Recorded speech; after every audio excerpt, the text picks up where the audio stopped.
നമ്മുടെ ആരോഗ്യ മേഖല മിനിസ്റ്ററുടെ ഒരു വിലയിരുത്തൽ എങ്ങനെയാണ്? നിപ്പ പോലെയുള്ള ഏത് പകർച്ചവ്യാധിയെയും വളരെ സുശക്തമായി നേരിടുന്നതിന് വേണ്ടിയിട്ടുള്ളൊരു പൊതുജനാരോഗ്യ സംവിധാനമുള്ള സംസ്ഥാനം കേരളമാണ്. കുഞ്ഞ് ജനിക്കുമ്പോൾ ആ കുഞ്ഞ് മരിക്കാൻ പാടില്ല. ഒരു സ്ത്രീ പ്രസവിക്കുമ്പോൾ ആ അമ്മയ്ക്ക് മരണം സംഭവിക്കാൻ പാടില്ല. കേരളത്തിൽ അങ്ങനെയുള്ള തിരുവനന്തപുരം മുതൽ കാസർഗോഡ് വരെ ഒരു മഹാനഗരം പോലെയാണ്. അതോടൊപ്പം നമ്മളുടെ ഒരു നേട്ടമാണ് ഉയർന്ന ലൈഫ് എക്സ്പെക്റ്റൻസി. കാരണം ഇതിൻ്റെ ഒരു അടുത്ത ഘട്ടത്തിലേക്ക് വന്നാൽ ഹൃദ്രോഗം, ക്യാൻസർ, അപ്പോൾ അങ്ങനെയുള്ള ഗുരുതരമായിട്ടുള്ള രോഗാവസ്ഥകളിലേക്ക് എത്തപ്പെടാം. അപ്പോൾ തീർച്ചയായിട്ടും നമ്മൾ ആരോഗ്യവകുപ്പ് മുന്നോട്ട് വെക്കുന്ന ഒരു അപേക്ഷ, അഭ്യർത്ഥന, ഒരു വർഷം, ഒരു 30 വയസ്സിന് മുകളിലുള്ള എല്ലാവരും ഒരു വർഷം ഒരു തവണയെങ്കിലും ഹെൽത്ത് ചെക്കപ്പ് നടത്തണം.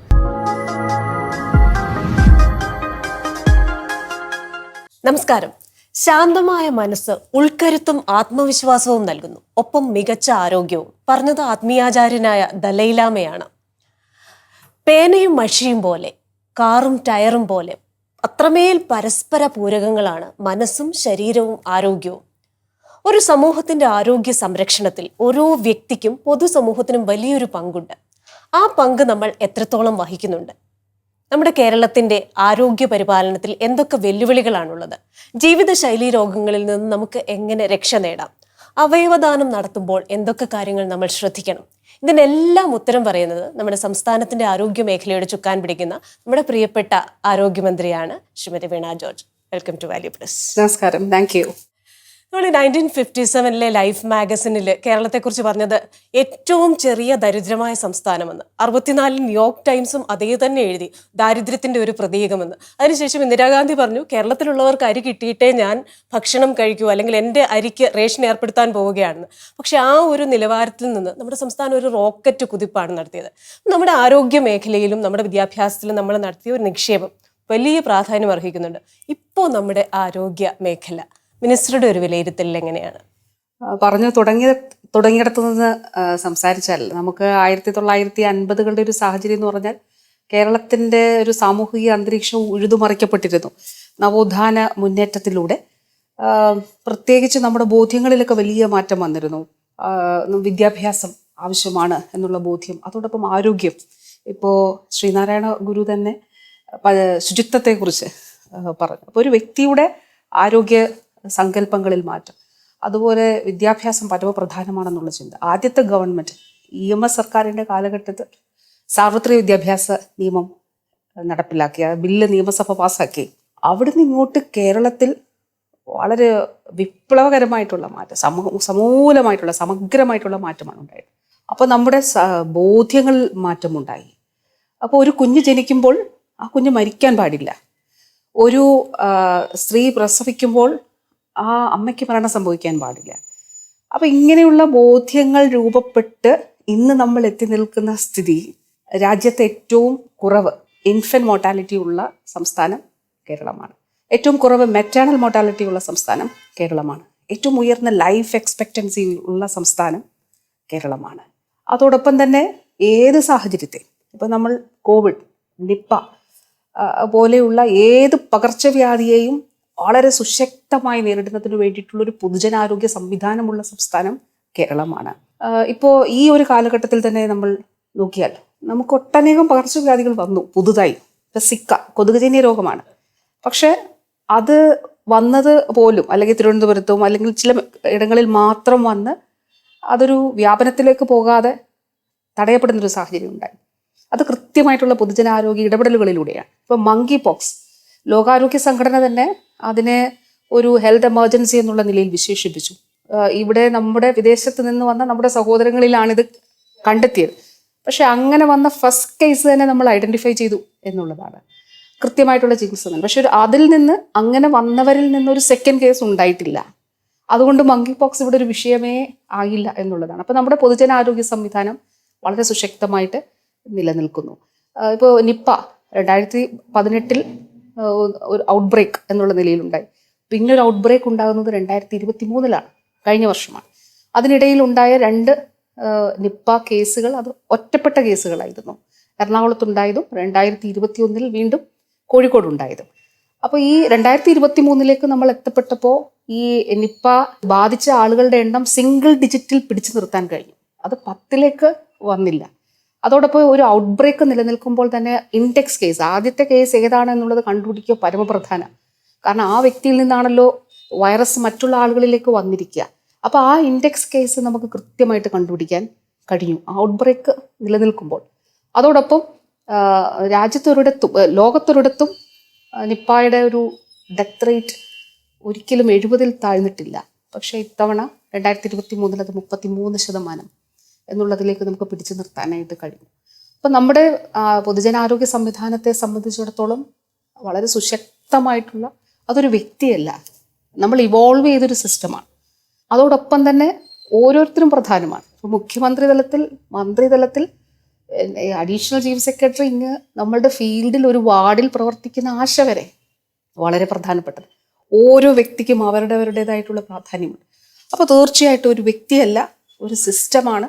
ആ സിസ്റ്റം വളരെ മികച്ച രീതിയിൽ തന്നെ മുന്നോട്ട് പോകുന്നു. ഏത് സാഹചര്യത്തെയും നേരിടുന്നതിന് വേണ്ടിയിട്ട് കെൽപ്പുള്ള ഒരു സംവിധാനമായി തന്നെ നമ്മുടെ കേരളം മുന്നോട്ട് പോകുന്നു. മാം പറഞ്ഞതുപോലെ തന്നെ ഇപ്പൊ ഈ പറയുന്ന 1957 ഒരു ഗവൺമെന്റ് ഫോം ചെയ്തപ്പോൾ ഞങ്ങൾ വലിയ അത്ഭുതങ്ങളൊന്നും കാണിക്കില്ല എന്ന് പറഞ്ഞിട്ടാണ് വന്നത്. പക്ഷേ ആ തുടക്കത്തിൽ നിന്ന് ഒരുപാട് മാറ്റം വന്നു. അപ്പോൾ അതിൽ ഈ പറഞ്ഞതുപോലെ ഒരുപാട് വ്യക്തികളുടെയും ഒരുപാട് പേരുടെയും കൂട്ടായ പ്രയത്നമുണ്ട്. പക്ഷെ പലപ്പോഴും നമ്മൾ പാളിച്ചകൾ വരുമ്പോൾ, ഞാൻ ഈ കോവിഡിന്റെ സമയത്ത് എന്നെ ഏറ്റവും ഇഷ്ടപ്പെട്ട, ആകർഷിച്ച ഒരു മുദ്രാവാക്യം എന്ന് പറയുന്നത് നമ്മുടെ ആരോഗ്യം നമ്മുടെ ഉത്തരവാദിത്വം. അപ്പോൾ ഈ പറയുന്ന ആരോഗ്യ സംരക്ഷണ കാര്യങ്ങളിൽ സർക്കാർ സംവിധാനങ്ങൾ, അല്ലെ ഭരണ സംവിധാനത്തിന് മാത്രമല്ല, ഓരോ വ്യക്തിക്കും, ഞാനടക്കമുള്ള ഓരോ വ്യക്തിക്കും അതിൽ പങ്കാളിത്തമുണ്ട്, ഉത്തരവാദിത്വമുണ്ട്. അപ്പൊ ആ രീതിയിൽ നമ്മൾ മലയാളികൾ കുറച്ചുകൂടി ഇക്കാര്യങ്ങളിൽ ശ്രദ്ധ പുലർത്തേണ്ടേ?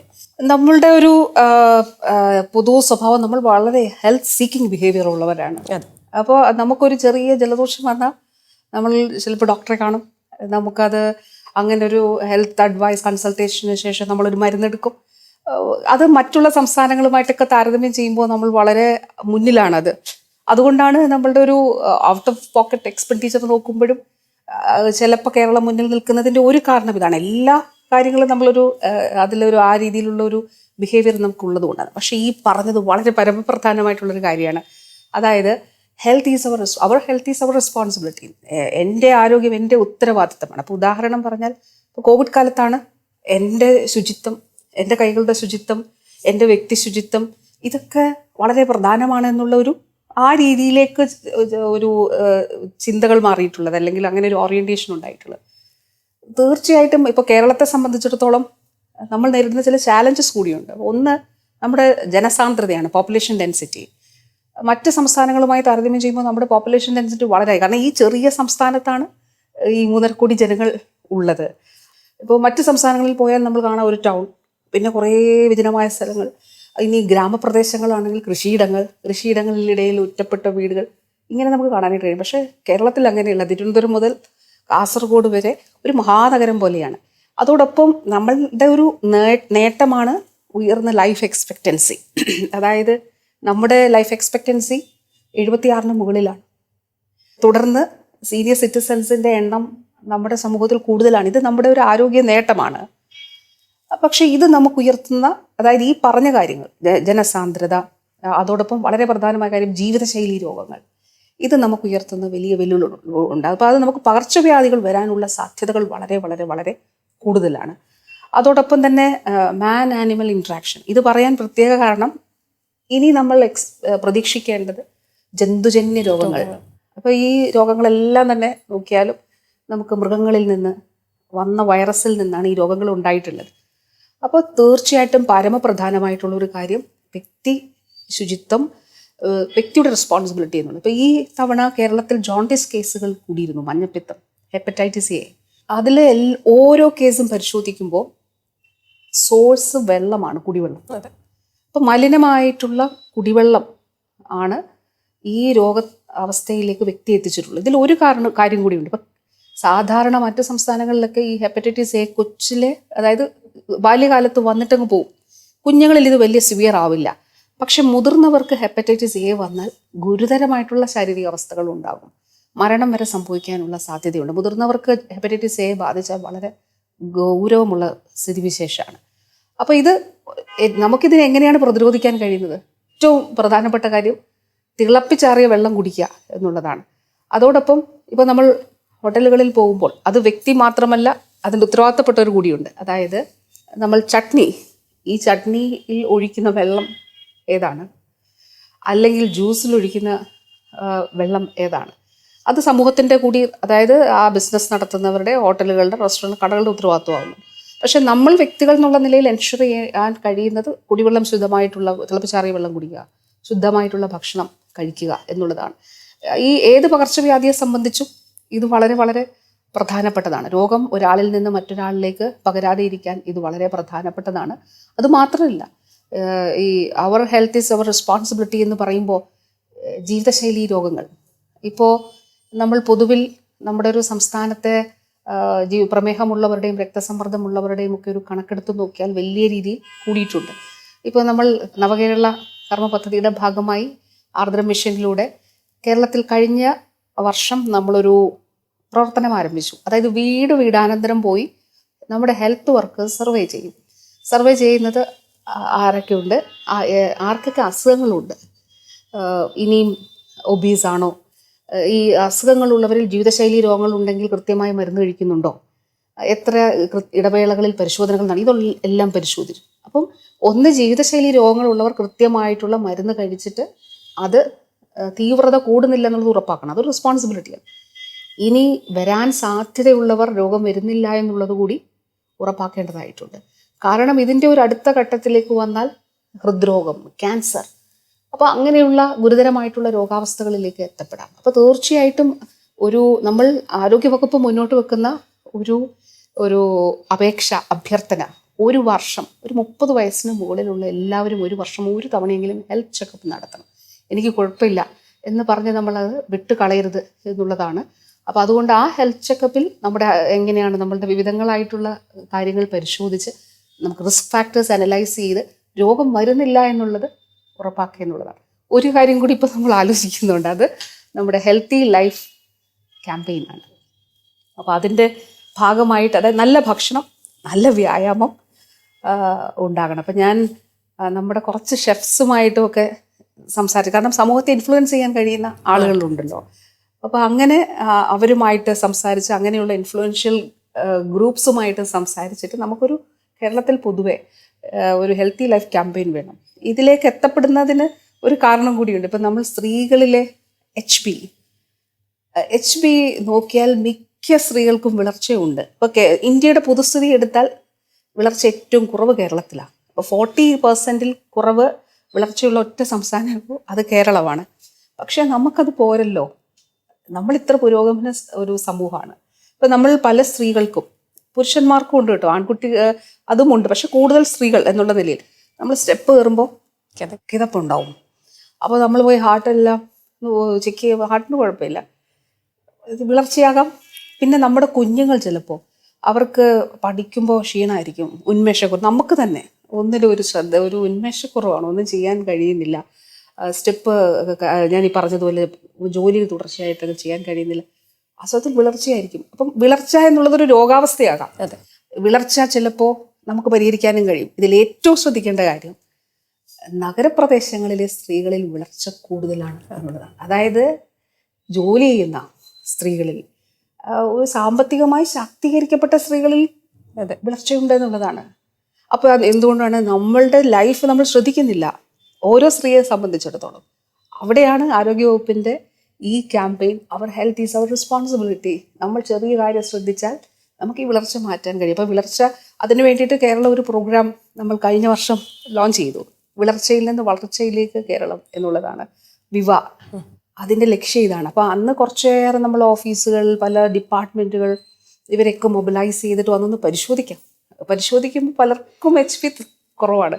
ചിലർക്ക് ഫുഡ്, നമ്മൾ ആഹാരത്തിൽ ഇലക്കറികളും അയൺ കണ്ടൻ്റ് ഉള്ളതൊക്കെ ഉൾപ്പെടുത്തിയാൽ മാറുന്നതേ ഉള്ളൂ. ചിലർക്ക് ചിലപ്പോൾ അയൺ ടാബ്ലറ്റ് എടുക്കേണ്ടതായിട്ട്, ചിലർക്ക് വളരെ സിവിയർ ആയിരിക്കും. അപ്പോൾ അത് കണ്ടിന്യൂസ് ആയിട്ടുള്ള മെഡിക്കേഷൻ വേണം. അത് തന്നെ ട്രൈബൽ മേഖലയും കോസ്റ്റൽ മേഖലയും കേന്ദ്രീകരിച്ചുകൊണ്ട്, കാരണം അവിടെ നമ്മൾ ബാക്കിയുള്ളവരെ പരിശോധനയിലേക്ക് പ്രോത്സാഹിപ്പിക്കുകയും ഗോത്ര മേഖലയിലും തീരദേശ മേഖലയിലും അവർക്ക് പോയി പരിശോധിക്കാൻ നമ്മൾ പ്രോത്സാഹനം മാത്രം കൊടുത്താൽ പോരാ. അത് സംവിധാനങ്ങൾ കൂടി ഒരുക്കണം. അപ്പോൾ അങ്ങനെയുള്ള നിർബന്ധമായിട്ട് അവിടെ കിറ്റുകൾ ഉൾപ്പെടെയുള്ളവ ഉണ്ടെന്നുള്ളത് കൂടി ഉറപ്പാക്കണം. ഇപ്പം മിനിസ്റ്റർ പറഞ്ഞല്ലേ ഈ പറയുന്ന ഒരു ക്യാമ്പയിൻ ഉണ്ടല്ലോ, അത് വലിയ ഒരു ഇനീഷ്യേറ്റീവാണ്. അതുപോലെ തന്നെ ഇപ്പം മിഷേൽ ഒബാമ പറഞ്ഞിട്ടുണ്ട്, ഓരോ സമൂഹത്തിനും ഓരോ രാജ്യത്തിനും ലോകത്തിന്റെ തന്നെ കരുത്തെന്ന് പറയുന്ന അവിടുത്തെ സ്ത്രീകളുടെ ആരോഗ്യത്തിലാണ് ഇരിക്കുന്നത്. പക്ഷെ പൊതുവെ നമ്മൾ സ്ത്രീകൾ ഒന്നുകിൽ കരിയറിന്റെ പുറകെ പോകുമ്പം അതിൽ നമുക്ക് ആരോഗ്യം ശ്രദ്ധിക്കാൻ പറ്റാതെ പോകുന്നു. നാട്ടിൻപുറത്തുള്ള സ്ത്രീകളാണെങ്കിൽ കുടുംബത്തിന്റെ ആരോഗ്യവും മറ്റു കാര്യങ്ങളും ഒക്കെ നോക്കി ആ പ്രാരാബ്ദത്തിനിടയിൽ ഈ പറയുന്ന പോലെ ഒരു ചെക്കപ്പ് ഒന്നും നടത്താതെ പലരും പല ഗൗരവമുള്ള രോഗങ്ങളും അവരുടെ 50കളിലും 60കളിലും ഏറ്റവും സീരിയസ് ആകുമ്പോഴാണ് കണ്ടുപിടിക്കുന്നത്. അപ്പോൾ ഈ പറയുന്ന വർക്കിംഗ് മദേഴ്സ് ഉണ്ടാവും, കുഞ്ഞുങ്ങളെ കാര്യമായി ശ്രദ്ധിക്കാൻ പറ്റുന്നില്ല. അപ്പൊ ഇത്തരത്തിൽ സ്ത്രീകളുടെ ആരോഗ്യത്തിന് വേണ്ടിയിട്ട് അത് നമ്മുടെ ഒരു ഇനീഷ്യേറ്റീവ് ആണ് എന്ന രീതിയിൽ അങ്ങനെ ഒരു ക്യാമ്പയിന് നമുക്ക് സാധ്യതയില്ലേ? തീർച്ചയായിട്ടും ഉണ്ട്. അപ്പൊ ഇത് സ്പെസിഫിക്കലി നമ്മളിപ്പോൾ ഇതിൽ ബ്രസ്റ്റ് ക്യാൻസറിൽ ചെയ്യുന്നുണ്ട്. അപ്പൊ നമ്മൾ ഈ ഒരു ഘട്ടത്തിൽ നമ്മൾ തുടങ്ങിയ ഒരു സംരംഭമാണ് ക്യാൻസർ ഡേറ്റ രജിസ്ട്രി. അതായത് അതിന്റെ ലക്ഷ്യം നമുക്ക് ഏതൊക്കെ ടൈപ്പ് ഓഫ് ക്യാൻസേഴ്സ് ആണ് കേരളത്തിൽ കൂടുതൽ. ഇപ്പോൾ 3 കേന്ദ്രങ്ങൾ ബേസ് ചെയ്തിട്ടാണ് നമ്മൾ ഈ കണക്കെടുക്കുന്നത്. 1 RCC, 2 Cochin cancer centre, 3 Malabar cancer centre. Cochin cancer centre ഈ വർഷം പുതിയ കെട്ടിടത്തിൽ പൂർണ്ണ രീതിയിൽ പ്രവർത്തിക്കാൻ പോവുകയാണ്. ഇപ്പം കൂടുതലായിട്ട് RCC MCCയുമാണ് നമ്മൾ ചെയ്യുന്നത്. നമ്മളുടെ ഈ ഒരു ഡേറ്റ ഉണ്ട്. ഈ ഡേറ്റയിൽ വരുന്ന ഒരു കാര്യം, ഈ ബ്രസ്റ്റ് ക്യാൻസറാണ് സ്ത്രീകളിൽ ഏറ്റവും കൂടുതൽ. പിന്നീട് തൈറോയിഡ് ക്യാൻസർ ഉണ്ട്. പിന്നെ ഇപ്പം ലങ് ക്യാൻസർ, ഇപ്പം മലബാർ മേഖലയിൽ നമ്മൾ കണ്ടത് ലങ് ക്യാൻസറും ഉണ്ട്. അത് പാസീവ് സ്മോക്കിംഗ് ഒക്കെ കൊണ്ട് ആകാം. സ്ത്രീകൾക്ക് ലങ് ക്യാൻസറും സ്ത്രീകളുടെ ഇടയിൽ കൂടുന്നുണ്ട്.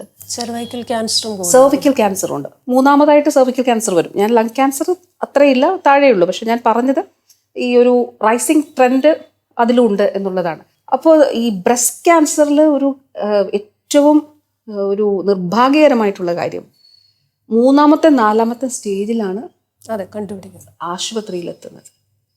അപ്പോഴത്തേക്കും ചികിത്സ സങ്കീർണമാകും. പിന്നീട് നമുക്കൊരു സർവൈവൽ ചാൻസ് ഇപ്പം 4ാമത്തെ സ്റ്റേജൊക്കെ ആയാൽ വളരെ അത് കുറഞ്ഞുകൊണ്ടേയിരിക്കും. പക്ഷെ ആദ്യ സ്റ്റേജിൽ ഏത് ക്യാൻസറാണെങ്കിലും നമ്മൾ കണ്ടുപിടിച്ചാൽ പ്രോപ്പറായിട്ടുള്ള ട്രീറ്റ്മെൻറ്റിലൂടെ നമുക്കതിനെ അതിജീവിക്കാനായിട്ട് കഴിയുമെന്നുള്ളതാണ്. പക്ഷെ ഈ ഒരു കാര്യമുണ്ടല്ലോ, അതായത് 1 ക്യാൻസർ ആണെന്ന് അംഗീകരിക്കാനുള്ള ഒരു മടി, 2 ക്യാൻസർ ആണെങ്കിൽ എൻ്റെ കുടുംബത്തിന് എന്ത് സംഭവിക്കും, എൻ്റെ ഒപ്പം ഉള്ളവർക്ക് എന്ത് സംഭവിക്കും, ചിലർക്ക് പേടി, ഇതൊന്നും അല്ലാതെ പേടിയുമുണ്ട്. അപ്പോൾ തീർച്ചയായിട്ടും അത് നമ്മൾ അതിജീവിക്കേണ്ടതായിട്ടുണ്ട്. അതോടൊപ്പം തന്നെ ഈ ഞാൻ പറഞ്ഞ ശൈലി ആപ്പ് വഴിയുള്ള വീട് വീടാനന്തരമുള്ള സർവേ ഉണ്ടല്ലോ, അതിൽ ഇക്കാര്യങ്ങൾ നമ്മൾ ചോദിക്കുന്നുണ്ട്. ഇപ്പം തടിപ്പുകളുണ്ടോ, നമ്മൾ അവഗണിക്കുന്നുണ്ടോ, അത് ആയിരിക്കത്തില്ല എന്ന്. പക്ഷെ കുറച്ച് നാൾ കഴിയുമ്പോഴായിരിക്കും, എത്രയോ നാളുകൾക്ക് ശേഷം ഇത് ബ്രസ്റ്റ് ക്യാൻസർ ആണെന്നുള്ളത് വരും. ഓറൽ ക്യാൻസർ ഉണ്ട്. ചിലർക്ക് വായിൽ ഇതുപോലെ ഉള്ള മുറിവുകൾ, വേദനയൊന്നും ഇല്ലാതെ, പക്ഷെ ശ്രദ്ധിക്കത്തില്ല. കാരണം നമ്മളൊന്ന് നോക്കിയാൽ നമ്മുടെ ഒരു മുൻഗണനകളിൽ എത്ര പേരുടെ മുൻഗണനകളിൽ ഒരു ഫസ്റ്റ് പ്രയോറിറ്റിയാണ് ഹെൽത്ത്. അല്ലേ പോട്ടെ, ഫസ്റ്റ് വേണ്ട, ആദ്യത്തെ ഒരു 5 എണ്ണത്തിൽ 1 ഹെൽത്താണോ, അവരവരുടെ ഹെൽത്ത് അല്ല എന്ന് നമുക്ക് കാണാം. നമ്മുടെ പ്രയോറിറ്റിയിൽ തീർച്ചയായിട്ടും ഇപ്പോൾ നമ്മുടെ കുടുംബം, കുഞ്ഞുങ്ങൾ, നമുക്ക് വീട്, അല്ലെങ്കിൽ മറ്റ് പ്രശ്നങ്ങൾ, വീടിൻ്റെ ലോണ്, വീട് വെക്കണം, അല്ലെങ്കിൽ എനിക്ക് വാഹനം വേണം, ഇങ്ങനെയൊക്കെയുള്ള, അതല്ല മറ്റു ഒരുപാട് പ്രയാസങ്ങൾ ഓരോരുത്തർക്കാണ്. ഓരോരുത്തരുടെയും ജീവിതത്തിൽ, എല്ലാവരുടെയും ജീവിതങ്ങളിൽ പ്രശ്നങ്ങളുണ്ടല്ലോ. പക്ഷെ ഇതിലൊന്നും ചിലപ്പോൾ ആദ്യത്തെ പ്രയോറിറ്റികളിലൊന്നും ഹെൽത്ത് ഉണ്ടാവില്ല. അതാണ് വാസ്തവത്തിൽ നമുക്ക് മാറ്റേണ്ടതായിട്ടുള്ളത്. ആരോഗ്യമുണ്ടെങ്കിലേ എല്ലാം ഉണ്ടോ. നമ്മൾ ഏറ്റവും പരമപ്രധാനമായിട്ടുള്ള കാര്യം അതാണല്ലോ, നമ്മൾ മുന്നോട്ട് പോകണം. അപ്പോൾ ഈ ഒരു ബോധ്യം, അതാണ് ഞാൻ നേരത്തെ പറഞ്ഞത്, നമുക്ക് പണമുണ്ട്, വിദ്യാഭ്യാസമുള്ള, സാമ്പത്തികമായി ശാക്തീകരിക്കപ്പെട്ട വിഭാഗങ്ങൾക്കിടയിൽ പോലും ആരോഗ്യത്തോട് ഇങ്ങനെയുള്ള വ്യക്തിപരമായിട്ടുള്ള കാര്യങ്ങളിൽ ശ്രദ്ധയില്ലാത്തൊരു സാധ്യത, അത് തീർച്ചയായിട്ടും മാറണം. എന്തിനാണ് ഇത്രയും സംവിധാനങ്ങളുള്ളപ്പോൾ ക്യാൻസർ മൂലം മരിക്കുന്നത്? അത് ബ്രസ്റ്റ് ക്യാൻസർ, അപ്പോൾ ഇപ്പോൾ അതുകൊണ്ട് ഈ സ്ത്രീകളുടെ ക്യാൻസർ സംബന്ധിച്ച, ഈ ബ്രസ്റ്റ് ക്യാൻസർ സംബന്ധിച്ച ഒരു കാര്യത്തിൽ ഗവൺമെൻറ് അങ്ങനെ ഒരു വ്യക്തിപരമായ സ്ത്രീകളുടെ ഇടയിൽ അങ്ങനെ ഒരു ക്യാമ്പയിൻ പോവാണ്. അപ്പോൾ ഒരു പക്ഷേ അതിൽ പ്രൈവറ്റ് മേഖല കൂടി സഹകരിക്കാമെന്നുള്ളത് പറഞ്ഞിട്ടുണ്ട്. അതായത് ഡിറ്റക്ഷന് വേണ്ടിയിട്ട് അവർ കൂടി മാമോഗ്രാമൊക്കെ ഉൾപ്പെടെ അവരുടെ സംവിധാനങ്ങൾ കൂടി ഇതിൽ ഉൾപ്പെടുത്തിക്കൊണ്ടൊരു നമുക്കിതിനെ ആ രീതിയിലേക്ക് കേരളത്തിന് ഒന്നായിട്ട് ഒറ്റക്കെട്ടായിട്ട് നമുക്കത് നേരിടണം. ഈ ഒരു സ്റ്റേജിൽ നിന്ന് കേരളത്തിന് മുന്നോട്ട് പോകണം. ഇന്ന് പത്രത്തിൽ വന്ന വാർത്തകളിൽ എനിക്ക് ഒരുപാട് ഇഷ്ടപ്പെട്ട ഒരു വാർത്ത ഉണ്ടായിരുന്നു. അപ്പോൾ കിലയിൽ കഴിഞ്ഞ ദിവസം ആർത്തവ ശുചിത്വ ദിവസമായിരുന്നല്ലോ. അപ്പോൾ കിലയിൽ ഒരു ക്യാമ്പയിൻ സംഘടിപ്പിച്ചു. ആ ക്യാമ്പയിനിൽ നിർബന്ധമായിട്ടും പുരുഷന്മാർ പങ്കെടുക്കണം. ആർത്തവ ശുചിത്വം സ്ത്രീകളുടെ മാത്രം കാര്യമല്ല, അതിൽ പുരുഷന്മാർ പങ്കെടുക്കണം, ഓരോ ഡിപ്പാർട്ട്മെന്റിൽ നിന്നും നിർബന്ധമാണ് എന്ന് പറഞ്ഞു. എന്ന് പറഞ്ഞതുപോലെ ഈ സ്ത്രീകളാണ് ഓരോ കുടുംബത്തിൻ്റെയും എല്ലാ കാര്യങ്ങളും നോക്കി, പുരുഷന്മാരല്ല എന്നല്ല ഞാൻ പറയുന്നത്. അപ്പോൾ ഈ കുഞ്ഞുങ്ങളെ വളർത്തുന്നതിൽ കൂടുതലൊരു പങ്കാളിത്തം വരുന്നത്. അപ്പോൾ ഈ സ്ത്രീകളുടെ ആരോഗ്യത്തിൽ ഓരോ വീട്ടിലെയും പുരുഷന്മാർ വോളണ്ടറി ആയിട്ട്, എൻ്റെ ഭാര്യ, എൻ്റെ അമ്മ, എൻ്റെ സഹോദരി, എൻ്റെ പെൺകുട്ടി, ഇവരെല്ലാം ആരോഗ്യത്തോടെ ഇരിക്കണം. അപ്പോൾ നിങ്ങൾ ആരോഗ്യകാര്യം നിങ്ങൾ ശ്രദ്ധിക്കുന്നുണ്ടോ? വളരെ കാഷ്വലായിട്ടാണെങ്കിലും ചോദിക്കുക. അപ്പോൾ ആ രീതിയിൽ ഒരു റിവേഴ്സ് ക്യാമ്പയിനായിട്ട്, അതുപോലെ തന്നെ സ്ത്രീ സുരക്ഷയുടെ കാര്യത്തിലാണെങ്കിലും ഓരോ വീട്ടിലെയും ഈ പറയുന്ന ഈ അമ്മായിയമ്മ മരുമക്കൾ പോര് അങ്ങനെയൊക്കെ വരുമ്പം, അല്ലെങ്കിൽ ഈ മരുമകളെ പീഡിപ്പിക്കുന്നു എന്ന് പറയുമ്പോൾ അത് പാടില്ല എന്ന് ഓരോ ആൺകുഞ്ഞിനെയും പറഞ്ഞു കൊടുത്ത് വളർത്തേണ്ടത് ആ അമ്മയാണ്, തിരുത്തേണ്ടത് സഹോദരിയാണ്, അല്ലേ? അപ്പോൾ എന്ന് പറയുന്ന പോലെ ഒരു റിവേഴ്സ് ക്യാമ്പയിൻ നമ്മുടെ ഭാഗത്ത് നിന്നുണ്ടാകേണ്ടത്. ഒന്ന്, ഈ പറയുന്ന അമ്മമാര് ആൺമക്കളെ ഈ രീതിയിൽ ഒരു പരിശീലനം കൊടുക്കുക. മറ്റൊന്ന്, ഓരോ കുടുംബത്തിലെയും ആയിട്ടുള്ള വ്യക്തികൾ ആ കുടുംബത്തിലെ സ്ത്രീകളുടെ ആരോഗ്യത്തിനൊരു മുൻഗണന കൊടുത്തുകൊണ്ട് അങ്ങനെ ഒരു ക്യാമ്പയിൻ നമുക്ക് തീർച്ചയായിട്ടും. അതായത് ഈ നമ്മളുടെ കുഞ്ഞുങ്ങളുടെ അപ്ബ്രിങ്ങിങ്ങിൽ അല്ലെങ്കിൽ ആൺകുട്ടികളുടെ അതിൽ സ്ത്രീകളോട്, പെൺകുട്ടികളോട് ഒരു ബഹുമാനം ഉണ്ടാകണം, അവർക്കൊരു കൺസിഡറേഷൻ ഉണ്ടാകണം, അവർക്കൊരു മുൻഗണന കൊടുക്കണം. ഇപ്പം നമ്മൾ ഇങ്ങനെ പോകുന്നു, ഒരു പെൺകുട്ടി അവിടെ ഉണ്ട്, ഒരു സ്ത്രീയുണ്ട്, അപ്പോൾ ഒരു ക്യൂ ആണ്, അല്ലെങ്കിൽ ഒരു ഇതിലേക്ക് തള്ളി, അപ്പോൾ പോയാട്ടെ പ്ലീസ് എന്ന് പറയുമ്പോൾ അതൊരു ആ രീതിയിൽ ശരിക്കും നമ്മൾ ഇതിൽ എല്ലാത്തിലും അങ്ങനെ ഉണ്ടാകണം എന്നുള്ളത് അതിൻ്റെ ഒരു ഭാഗമായിട്ട് തന്നെ ഹെൽത്ത് സംബന്ധിച്ച്. കാരണം ഞാൻ കരുതുന്നത് രണ്ടുപേരും, ഇപ്പോൾ പുരുഷൻ സ്ത്രീയോടും സ്ത്രീ പുരുഷനോടും ആരോഗ്യത്തിൽ ഒരു പരസ്പരം ഉള്ളൊരു ഒരു കരുതൽ തീർച്ചയായിട്ടും ഉണ്ടാകണം. സ്ത്രീകൾക്ക് ഇത് അധികം ആവശ്യമാണ് ഇക്കാര്യത്തിൽ. കാരണം അവർ പലപ്പോഴും അവരുടേതായിട്ടുള്ള താല്പര്യങ്ങളെ ചിലപ്പോൾ ഇപ്പോൾ ഒരു സ്ത്രീ വിവാഹം കഴിച്ച് പോകുമ്പോൾ അവളുടെ ഇഷ്ടങ്ങൾ ചെറുതായിരിക്കും, പക്ഷെ അത് വിവാഹം കഴിച്ച് പോകുമ്പോൾ എന്ന പ്രയോഗം വാസ്തവത്തിൽ ശരിയല്ല. വിവാഹിതയാകുമ്പോൾ അപ്പോൾ ചിലപ്പോൾ പല സ്ത്രീകളും നമ്മൾ കാണും, രാവിലെ ചായ കുടിക്കാനായിരിക്കും ഇഷ്ടം, ചിലപ്പോൾ പാർട്ട്ണർക്ക് കോഫി ആയിരിക്കും. ഇപ്പോൾ പക്ഷെ ചേഞ്ചസ് ഒരുപാടുണ്ട് കേട്ടോ, ഒത്തിരി ഉണ്ട്. കാരണം ഇൻഡിവിജ്വൽസ് എന്നുള്ള നിലയിൽ ലൈഫ് രണ്ടുപേരുടെ അതൊരു ജീവിതത്തിന്റെ പങ്കാളിത്തമാണ് എന്നുള്ള നിലയിൽ വലിയ മാറ്റങ്ങളുണ്ട്. പക്ഷെ അങ്ങനെ അല്ലാത്തൊരു തലമുറ കൂടി നമുക്കിടയിലുണ്ട്. അപ്പോൾ തീർച്ചയായിട്ടും ആ തലമുറയെ സ്വന്തം ഇഷ്ടങ്ങളോ സ്വന്തം വേദനകളോ ഷെയർ ചെയ്യാത്ത ഒരു പ്രോത്സാഹനം ഉണ്ടെങ്കിൽ മാത്രം വരുന്നവർക്ക് തീർച്ചയായിട്ടും അത് ആവശ്യമാണ്. അപ്പോൾ ഞാൻ മിനിസ്റ്ററിൻ്റെ ഇൻ്റർവ്യൂവിന് വരുന്നതിന് മുമ്പ് ഡോക്ടർ സാറാ ഈശോയുടെ ഒരു അഭിമുഖം ഉണ്ടായിരുന്നു. അപ്പോൾ അമേരിക്കയിലെ ജോലിയൊക്കെ വിട്ടിട്ട് കുറച്ചു കാലം നമ്മുടെ ഇവിടെ അർബുദ രോഗികളെ സഹായിക്കാം, ആ മേഖലയിൽ സഹായം നൽകുക എന്ന രീതിയിൽ വന്നതാണ്. അപ്പോൾ ഞാൻ ഈ പറയുന്നത് പോലെ ക്യാൻസറിൻ്റെ കാര്യം ചോദിച്ചപ്പോൾ എന്നോട് പറഞ്ഞത്, ക്യാൻസർ ചികിത്സാ ചെലവ് പലർക്കും സ്വകാര്യ മേഖലയിൽ താങ്ങാനാവുന്നില്ല, പക്ഷെ പലരും എന്തോ സ്വകാര്യ മേഖലയിലേക്ക് ചെല്ലുന്നവരുമുണ്ട്. അപ്പോൾ ഒരു കാറ്റസ്ട്രോഫിക് ഇൻഷുറൻസ് എന്ന നിലയിൽ ക്യാൻസറിന് മാത്രമായി ഒരു ഇൻഷുറൻസ്, കാരണം ബാക്കി എല്ലാ അസുഖങ്ങൾക്കും വൺ ടൈം ട്രീറ്റ്മെൻറ്റിൽ അത് തീരും. പക്ഷെ ക്യാൻസറിന്റെ കേസിൽ അത് ചിലപ്പോൾ അങ്ങനെ ആവണമെന്നില്ല. അതുകൊണ്ട് തന്നെ ഒരു സർക്കാർ പങ്കാളിത്തത്തോടുകൂടി അങ്ങനെ ഒരു ഇൻഷുറൻസ് എന്നൊരു സജഷൻ ഡോക്ടർ പറഞ്ഞു. പ്ലസ് നമ്മുടെ ആൾക്കാരുടെ ഇടയിൽ ഈ ഹെൽത്ത് ഇൻഷുറൻസിനെ കുറിച്ചുള്ള അവബോധം വളരെ കുറവാണ്. കാരണം ഈ പറയുന്ന ഒരു വലിയ രോഗം വന്നു കഴിഞ്ഞാൽ ഒരു കുടുംബം മുഴുവൻ പകച്ചു നിൽക്കുന്ന ഒരു അവസ്ഥയിലേക്ക് വരികയാണ്. അപ്പോൾ അത്തരത്തിലൊരു അവബോധം, ഇതുപോലെ ഒരു കാറ്റസ്ട്രോഫിക് ഇൻഷുറൻസ് ഒരു സർക്കാർ സബ്സിഡിയോട് കൊടുക്കുന്ന അത്തരത്തിലുള്ള ആലോചനകൾ നമുക്കുണ്ടോ? നമ്മുടെ സർക്കാരിൻ്റെ നയം ഒരു സമഗ്ര ആരോഗ്യ പരിരക്ഷയാണ്, യൂണിവേഴ്സൽ ഹെൽത്ത് കവറേജ് ആണ്. ഇപ്പോൾ ഈ പറഞ്ഞതുപോലെ ക്യാൻസർ ആകട്ടെ, ഒരു ലേറ്റർ സ്റ്റേജിലൊക്കെ ക്യാൻസർ കണ്ടുപിടിച്ചാൽ, അല്ലെങ്കിൽ ഇപ്പോൾ ഒരു ട്രാൻസ്പ്ലാന്റേഷൻ, അല്ലെങ്കിൽ അങ്ങനെയുള്ള രോഗങ്ങളൊക്കെ ആണെങ്കിൽ ഒരു ശരാശരി കുടുംബത്തെ സംബന്ധിച്ചിടത്തോളം സാമ്പത്തികമായിട്ട് അടിപതറിപ്പോവും. അപ്പോൾ ഒരു ഹെൽത്ത് കവറേജ് അവർക്ക് ഉണ്ടാവുക എന്നുള്ളത് പ്രധാനപ്പെട്ട കാര്യമാണ്. അതുകൊണ്ടാണ് ഒരു എല്ലാവർക്കും ആരോഗ്യ പരിരക്ഷ എന്നുള്ളത് സർക്കാരിൻ്റെ ഒരു നയമാണ്. അപ്പം നമുക്ക് ലെഫ്റ്റ് ഔട്ട് ആയിട്ടുള്ളത്, അതായത് വിവിധ ഇൻഷുറൻസ് സ്കീമുകളിൽ പെടാത്ത അല്ലെങ്കിൽ സ്വന്തമായിട്ട് ഇൻഷുറൻസ് ഇല്ലാത്ത ഇപ്പം 42 ലക്ഷം കുടുംബങ്ങൾക്ക് സർക്കാരിൻ്റെ ആരോഗ്യ പരിരക്ഷയുണ്ട്, കാസ്പിലൂടെ കൊടുക്കുന്നുണ്ട്. അപ്പോൾ ഇതൊന്നുമില്ലാതെ മാറ്റി നിർത്തപ്പെട്ടിട്ടുള്ളത് ഏതാണ്ട് ഒരു 30 ലക്ഷത്തിന് 30+ കുടുംബങ്ങളാണ്. അപ്പോൾ ഈ പറഞ്ഞ വിഭാഗങ്ങളിലെല്ലാം അവർ ഇൻഷുറൻസ് പരിരക്ഷയിലേക്ക് വരുന്നുണ്ട്. അപ്പോൾ സർക്കാർ കാണുന്നത് ഒരു യൂണിവേഴ്സൽ ഹെൽത്ത് കവറേജ് ഉണ്ടാകണം എന്നുള്ളതാണ്. അതിലിതെല്ലാം ഉൾപ്പെടും, ക്യാൻസറും ഉൾപ്പെടും. അത് പക്ഷേ എങ്ങനെ സാധ്യമാകാം എന്നുള്ളതിൻ്റെ വളരെ ക്രിയാത്മകമായിട്ടുള്ള ഒരു ചർച്ചയിലാണ് ഉള്ളത്. നമുക്കത് ആ രീതിയിലേക്ക് കൊണ്ടുവരാൻ കഴിയുമെന്നുള്ളതാണ് പ്രതീക്ഷിക്കുന്നത്.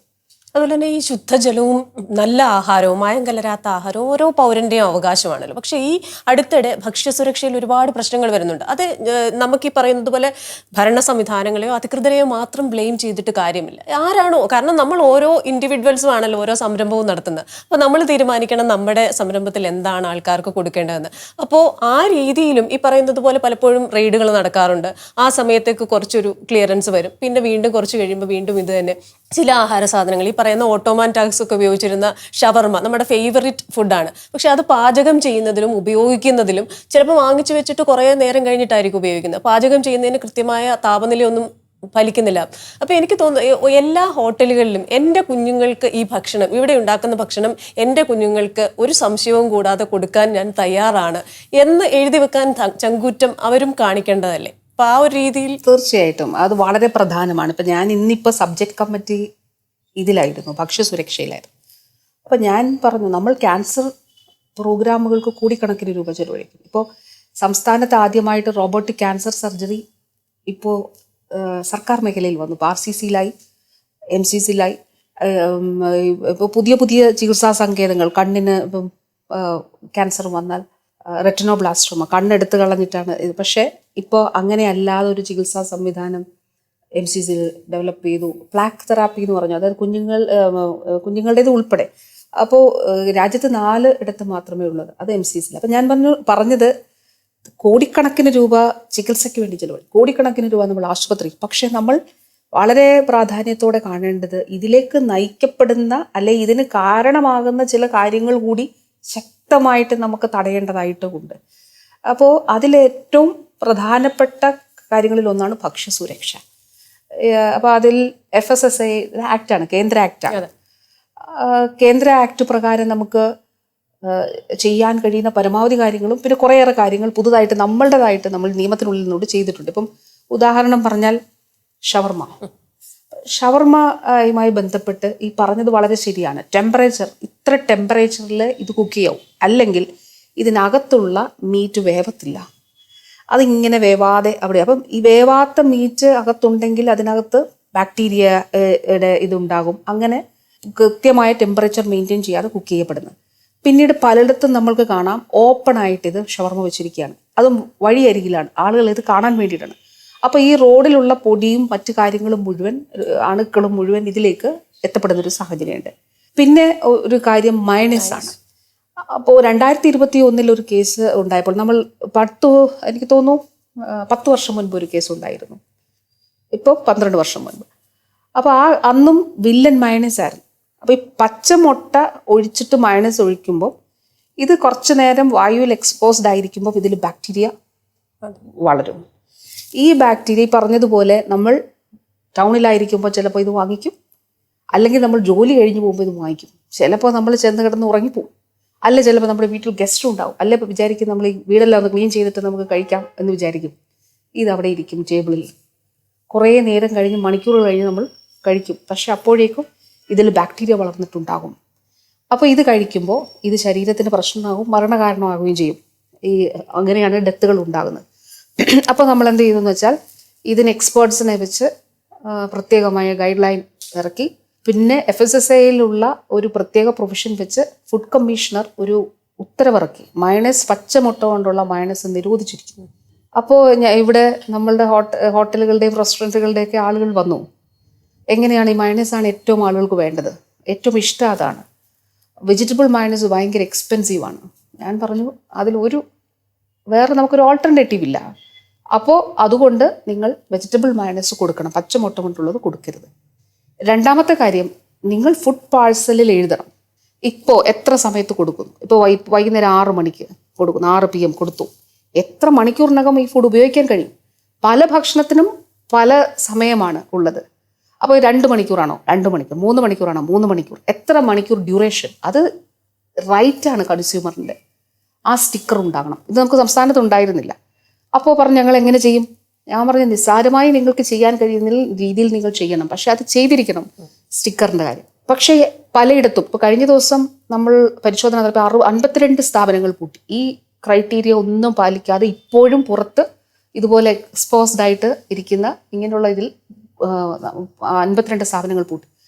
പൊതുജനങ്ങൾക്ക് ഇങ്ങനെയുള്ള സ്ഥാപനങ്ങൾ ഉണ്ടെങ്കിൽ അറിയിക്കാം, നമ്മൾ കർശന നടപടികൾ എടുക്കും. അതോടൊപ്പം തന്നെ പകർച്ചവ്യാധികൾ, ഇപ്പോൾ FSSAI പ്രകാരം ടൈഫോയിഡ് ഉള്ള ആളുകൾ ഫുഡ് സെർവ് ചെയ്യാൻ പാടില്ല, അവിടെ ഹോട്ടൽസും റെസ്റ്റോറൻറ്റ്സിലും നിൽക്കാൻ പാടില്ല.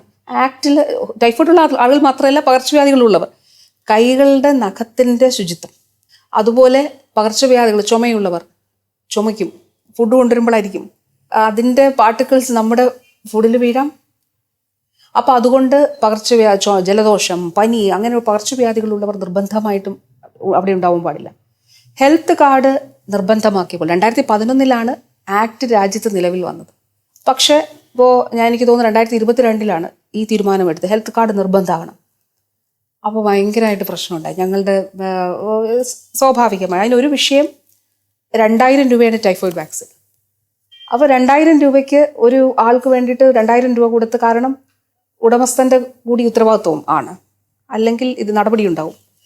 അപ്പോൾ നമ്മൾ ചെയ്തത് KMCL വഴി കമ്പനികളുമായിട്ട് സംസാരിച്ച് 80 രൂപയ്ക്ക് വാക്സിൻ ഇപ്പോൾ അവൈലബിൾ ആണ്. 4 പേർക്ക് വാക്സിൻ എടുക്കാം. അപ്പോൾ 20 രൂപയെ വരുന്നുള്ളൂ. അപ്പോൾ ഞാൻ പറഞ്ഞത് ഇങ്ങനെയുള്ള പരമാവധി കാര്യങ്ങൾ ചെയ്യുന്നുണ്ട്. പക്ഷേ ഫുഡ് അഡൾട്രേഷൻ, ആഹാരത്തിൽ മായം ചേർക്കുന്നതും വൃത്തിയില്ലാത്ത അല്ലെങ്കിൽ അശുദ്ധമായ ഭക്ഷണം കൊടുക്കുന്നതും ക്രിമിനൽ കുറ്റമാണ്. അപ്പോൾ അതിന് കർശനമായിട്ടുള്ള നടപടികൾ, ഇപ്പോൾ നമ്മളുടെ നമ്പർ ഓഫ് പരിശോധനകൾ ഗണ്യമായിട്ട് കൂടിയിട്ടുണ്ട്. ഒരു 4 വർഷത്തിനിടയിൽ 50 ലക്ഷത്തിൽ നിന്ന് 4 കോടിയിലേക്ക് പിഴ വന്നിട്ടുണ്ട്. ഇതിനകത്തൊരു ഒത്തുതീർപ്പ് എവിടെയെങ്കിലും ഉണ്ടാകാതിരിക്കാൻ വേണ്ടി ചെയ്തൊരു കാര്യം, നമ്മൾ മുഴുവൻ ഓൺലൈനാക്കി. അപ്പം ആ സ്ഥലത്ത് പോയി പരിശോധന നടത്തിയാൽ അവിടെ ആ ഫുഡ് സേഫ്റ്റി ഓഫീസറാണ് ചെയ്യുന്നത്. അവിടുന്ന് ഓൺലൈനായിട്ട് ഇത് എൻ്റർ ചെയ്തേ പറ്റത്തുള്ളൂ. എവിടെ ഇരുന്നും ഇത് കാണാൻ കഴിയും. പിന്നെ അവിടെ ഒരു കോംപ്രമൈസിന് ഒരു സാധ്യതയില്ല. അല്ലെങ്കിൽ വിളിച്ച് പ്രാദേശിക സമ്മർദ്ദങ്ങളോ അങ്ങനെ എന്തെങ്കിലും ഉണ്ടെങ്കിൽ ഒരു കാരണവശാലും അവിടെ നിന്ന് മാറാൻ പറ്റില്ല. ഓൺലൈനിലൂടെ ഈ മുഴുവൻ കാര്യങ്ങളും സ്റ്റേറ്റ് കാണും, FSSAI പ്രകാരം എല്ലാവർക്കും കാണാനായിട്ട് കഴിയും. അപ്പോൾ അങ്ങനെ പരമാവധി കാര്യങ്ങൾ ചെയ്തു. പക്ഷേ ഇത് വളരെ പ്രധാനമാണ്. ഇപ്പോൾ ഓരോ ഹോട്ടൽസിലും റെസ്റ്റോറൻറ്റ്സിലും ഇതിൻ്റെ സർട്ടിഫിക്കറ്റ് എക്സിബിറ്റ് ചെയ്യണം. റേറ്റിംഗ് ഉണ്ട്. റേറ്റിംഗ് അതെല്ലാം കേന്ദ്ര നിയമത്തിൻ്റെ അടിസ്ഥാനത്തിലാണ്. പക്ഷെ വളരെ പരമപ്രധാനമായിട്ടുള്ളൊരു കാര്യമാണ് നല്ല ഭക്ഷണം. നമ്മൾ ചികിത്സയ്ക്ക് വേണ്ടി, രോഗത്തിന് വേണ്ടിയിട്ട് ചിലവഴിക്കുന്ന തുക എത്ര തുകയാണ്. അപ്പോൾ ആ ഒരു ശ്രദ്ധ നമുക്ക് നല്ല ഭക്ഷണം അത് സെർവ് ചെയ്യണം, നല്ല ഭക്ഷണം സെർവ് ചെയ്യണം, അത് വൃത്തിയായി സെർവ് ചെയ്യണം. ഉണ്ടാക്കുന്നതും പ്രധാനമാണ്, സെർവ് ചെയ്യുന്നതും പ്രധാനമാണ്. അപ്പോൾ തീർച്ചയായിട്ടും ഈ പറഞ്ഞതുപോലെ അവിടുന്ന് തന്നെ എല്ലാവരും ഭക്ഷണം കഴിക്കുന്ന ഒരു അത്രയും കോൺഫിഡൻസ് ജനങ്ങൾക്ക് കൊടുക്കാൻ കഴിയണം. അപ്പോൾ അതാണ് പ്രധാനപ്പെട്ട കാര്യം.